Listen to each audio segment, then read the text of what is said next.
politics, academic as well as economic development. Somali Agriculture Technical Group, better known as SAAG, has taken a different approach by committing to the re-establishment of an agriculturally sustainable Somalia through rigorous testing and dissemination of technologies. SAAG runs rigorous testing prior to the dissemination of technologies.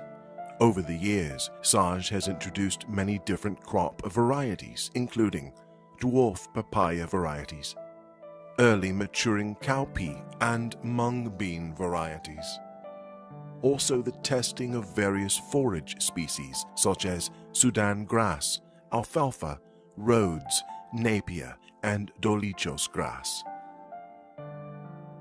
These forage species have all sparked much interest amongst local and commercial farmers.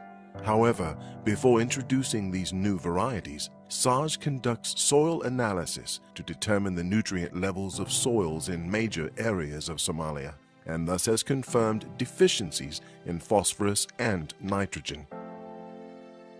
To compensate for these shortages, SAAG applies its technical expertise to calculate the proper rate of application of DAP and urea fertilizers.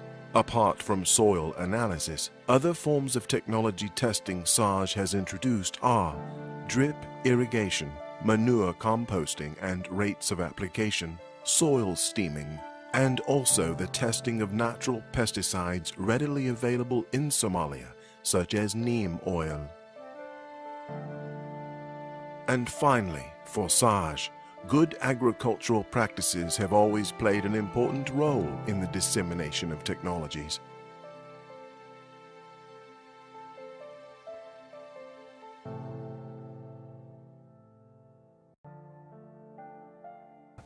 Somalia waa wadan qani ah, macnaa wax soo saarka waa la kordhin karaa.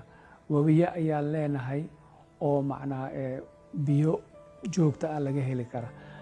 Ciid fiican ayaa jiro. Qoraxda waa joogto sanadka oo dhan. Degeedna waxa waaye koritaankiisi wuxuu u baahan yahay qorax, biyo iyo nafaqo si fiican loo nafaqeeyo. Intaas waa haysanaa. Marka sabab oo Soomaaliya ay maanta gaajo iyo macluul beerleyda iyo dadkii inay ugu jiraan ma taala meesha. We have certain crops that are already being exported, such as banana, sesame, lemon, dry lemon. These are already crops that have found their way into the markets in particularly in the Arabian countries. And recently we had companies from Iran, from Turkey, opening the banana to those markets. And we hope that in the coming 2 years, the face of the agriculture in Somalia will definitely change. Somalia hadda ay bilaabantay calaamado ka mid ahay waxay sameeyeen mashaariic dib loogu dhisaayo diigooyinkii kanaaladii waraabka noo ahaa caratuurkii lagaga hortagay fatahaadda warshadii sonkorta oo jawhar la soo celiyo. Waxa kale oo ku jirta in warshadii mareerey la soo celiyo iyo faanoole diigadii faanoole oo korontadana dhalin jirtay, dhulkana bariiskana waraabin jirtay, in iyadana la soo celiyo.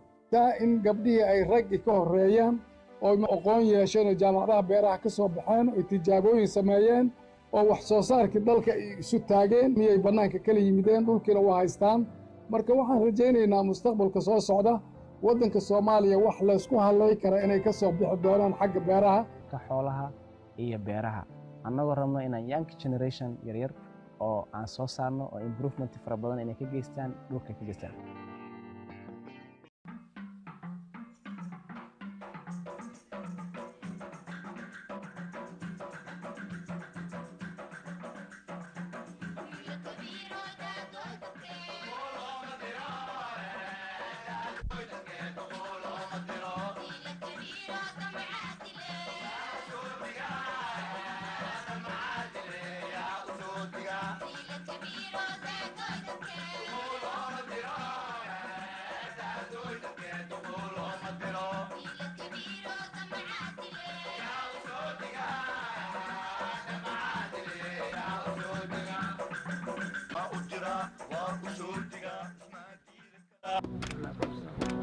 walaalahayna oo nisoo booqadeen maanta aad iyo aad in mahadsanyihiin booqashada maanta isoo booqadeen aad iyo aad ananka faraxsana anigoo ah Faadumo Nuur Usmaan oo ka socda tuulada Balbaley saaj markii oo tacabkan aynin bilaawaasi hal jiwaal ayni siisi halka jiwaal gacmooga aynan ka soolani kuwaaba ana qaadani maahina makiina malinka soo bine halka jiwaal markiin tacbani wixii ninka soo bihi iyo walaan hori halaan isdiideen markaan ku horooyta markiin oo hal hektar tacabno aan 5 juuni 6 juuni hala jirni oo sabuul marka halka jiwaal oo saatnin tacabti oo shidaa oo leews oo kunshiimadani caawinaadi oo inisiisi oo tacabkiin lani bari markiin tacbadi halka jiwaal wal 7 loor sabuul in soo bati halka jiwaal kali shay haddana waxaan ka soo dhawaayay walaashay samsam waatana mar alla markii tacabka aragti oo idhati in kooyt walaashay waata tacabkan aragay anina ma ii gacan qabato markii saas idhati jaabshay iska maalgelisi waaye tuulo oo jaran la dhaaway ka kooyti tuuladii markii ka kooyti walaashay raaci tacabkii aan soo qabadi kunshiimadii aan soo fardhii galeeyti aan abuuri hadda aan foodo way hayte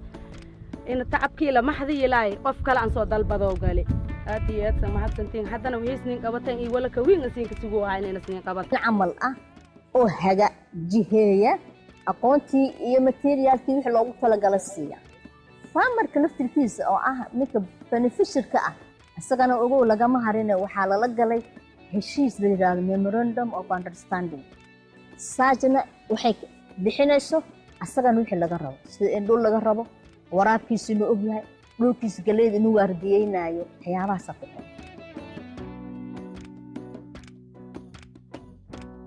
abuurka dhulka aan ku bilaabay fujiska kasoo bilaaw ilaa dhulka soolidiisa ilaa abuurkiisa ilaa waraabkiisa ilaa ma aragti oo galeeda ka bislaato waa saacado miswayni ilaa galeeda markay bislaato shaftaashi fiiqidi maxay yaraan u si badarkii qaadidiisi guriga la soo ordaay ciyaalka mana kala harin ilaa dadkii waxaa NGO ma aragti wadankii ma aragti beeraha waa falaya beerta markay ku falaan injigayda sooday kaaga tagayaan wax oo mar dambe kugu soo naqanaayo male oo beenat saad waxay dheertahay beertii ay falay bacrimina ay ku siinay kunshiim ay ku siinay daab ay ku siinay dhurshu ay ku siinay buufis ay ku siinay makka haray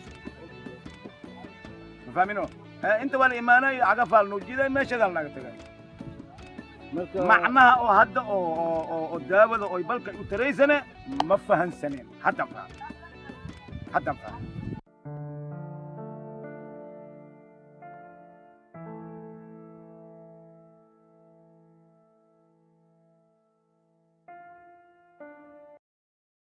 Agricultural development, SARS mobilizes and consults with community leaders and elders, discussing with them various agricultural opportunities they would like to introduce in the region, thus initiating this bond of respect and transparency.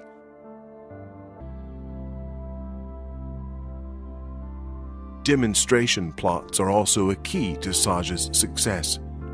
Here, local lead farmers willingly lend a portion of their farmland to SARS while continuing to farm using their traditional methods. The results then show clear and tangible comparisons, confirming how much more yield SARS manages to harvest using modern methods versus the farmer's traditional approach. The results are mind-blowing to the farmer, and in no time they have full conviction with SARS.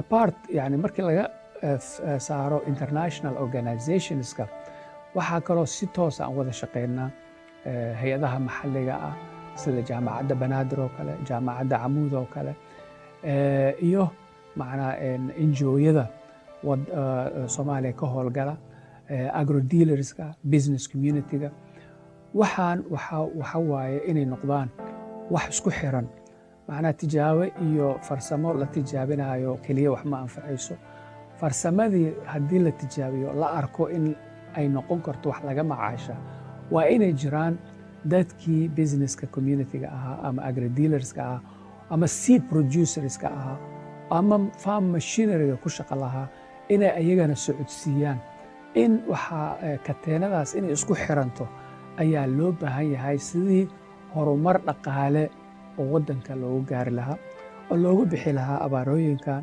oo loogu bixi lahaa mataqaanaa dhibaatooyinka maanta beeraleyda haysta. il waxay aragtaa la dhahay ilaalmaka dhan waxaan rabnaa micnaha ama aan codsanaynaa ama sad aan ka codsanaynaa in micnaha ay tababarkii micnaha noo kordhiso.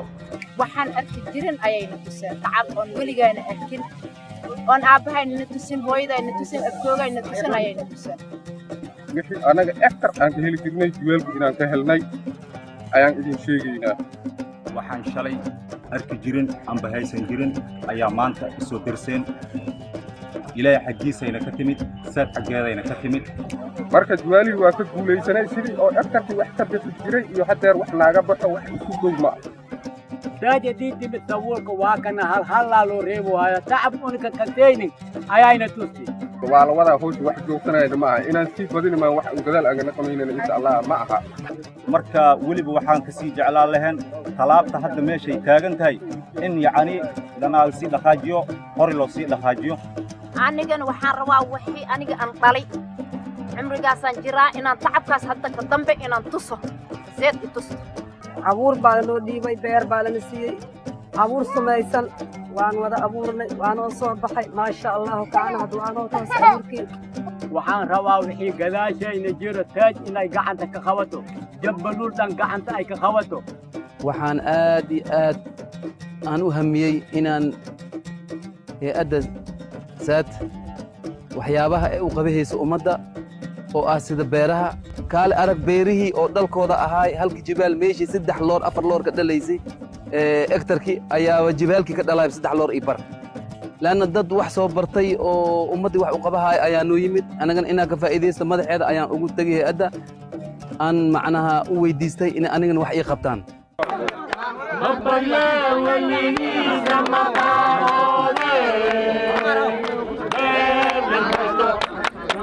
Bye.